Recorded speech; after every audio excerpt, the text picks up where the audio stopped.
ஒன்று புரிந்து கொள்ளணும், என் சிறையிருப்பின் சூழ்நிலையை இந்த தேவனால் மாற்ற முடியும். ஒருவேளை நீங்கள் சிறையிருப்பில் போராட்டத்தில் உட்காந்துக்கிட்டு இருந்தீங்கன்னா நீங்கள் சொல்லுங்கள், ஆண்டவரே இந்த சிறையிருப்பை நீங்கள் மாற்றுவீங்க. அப்படி சொல்லுகிற நேரத்தில் ஆண்டவர் உங்களுக்கு ஒரு ஆலோசனையை தருவார். என்ன தருவார்னா, மகனே நீ இந்த சூழ்நிலையில் கடந்து போகிற, இதனால உனக்கு இந்த பிரச்சனை, அந்த காரியத்தை விட்டு விடுன்னு சொல்லுவார். அல்லேலூயா. அது கீழ்ப்படியாமல் இருக்கலாம், அது பாவமாக இருக்கலாம், அது வேறு எந்த சூழ்நிலையாக இருக்கலாம், இல்லாட்டி யார் தவறான தொடர்பாக இருக்கலாம், தவறான இடத்துல நம்ம இருக்கிறதா இருக்கலாம், இல்லாட்டி நம்ம மனம் போன போக்கில் நடத்துகிறதா இருக்கலாம். அதெல்லாம் நம்ம விட்டு விடணும். அல்லேலூயா. அப்போ தான் சிறையிருப்பு மாறும். சிறையிருப்பு ஏன் வந்துச்சு? என் மனம் போன போக்கில் நான் நடந்தபடினால தான். இஸ்ரவேலுக்கு ஏன் சிறையிருப்பு? கர்த்தருடைய சத்தத்தை கேட்காம பாவத்துக்குள்ளே போனபடினால தான் சிறையிருப்பு. அல்லேலூயா. நீங்களும் நான் கர்த்தருடைய வழியில் நடங்க.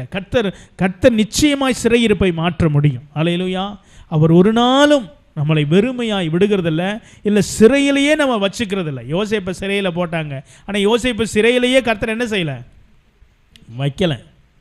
கர்த்தர் ஒரு நேரம் வந்துச்சு, ஆண்டவர் அந்த சிறையிருப்பிலிருந்து அவனை உயர்த்தினார்.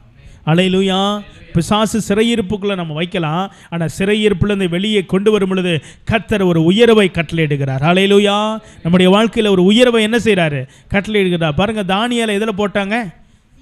சிங்க கெபி. அது ஒரு சிறையிருப்பு இல்லையா? ஆனால் அதுலேயே கர்த்தர் வைக்கலை. கர்த்தர் அதிலிருந்து தானியேல் என்ன பண்ணார்? மீட்டெடுக்கும் போது என்ன வந்துச்சு? உயர்வு. அல்லேலூயா. ஒரு சிறையிருப்பிலிருந்து என்னை விடுதலை ஆக்குறாருன்னா நீங்கள் புரிஞ்சுக்கணும், என்னை கர்த்தர் உயர்த்துவார். அல்லேலூயா. கண்ணீரிலிருந்து என்னை விடுதலை ஆக்குனார்னா எனக்கு ஆனந்த களிப்பை ஆண்டவர் என்ன செய்வார்? தருவார். குழந்தை இல்லைன்னு சொல்லி எனக்கு குழந்தை கொடுத்தாருன்னா குழந்தையின் சந்ததிகளை கர்த்தர் என்னை ஆசீர்வதிப்பார். அல்லேலூயா. அண்ணால் அப்படி தான் ஆசீர்வதித்தார். அண்ணாளுக்கு நிறைய குழந்தைகளை கர்த்தர் என்ன பண்ணார்? அவர் கொடுத்தார். ஒரு குழந்தையோடு நிறுத்தலை. வாக்குத்தத்தம் அவங்க பொருத்தனை பண்ணி ஜெபம் பண்ணதுனால சாமுவேல். ஆனால் அதுக்கு பிறகு குழந்தைகள் அவங்க என்ன பண்ணாங்க? கொடுத்தாங்க. நீங்களும் நானும் ஒரே இடத்துல அவங்க பார்த்தீங்கன்னா அதுக்கு பிறகு ஆனந்த களிப்பு சந்தோஷம் இல்லைங்களா? அவர் அழகான பாட்டெல்லாம் என்ன செய்கிறாங்க? பாடுறாங்க. என் கண்மலையை போல என் தேவனை போல யாரும் இல்லை, அவரை போல ஒருவரும் இல்லை, அவர் உயர்த்துகிறவரும் தாழ்த்துகிறவரும் அப்படின்னு சொல்லி பாட்டை என்ன செய்கிறாங்க? பாடுறாங்க. சிறையிருப்பு நிச்சயமாக மாறும். அல்லேலூயா.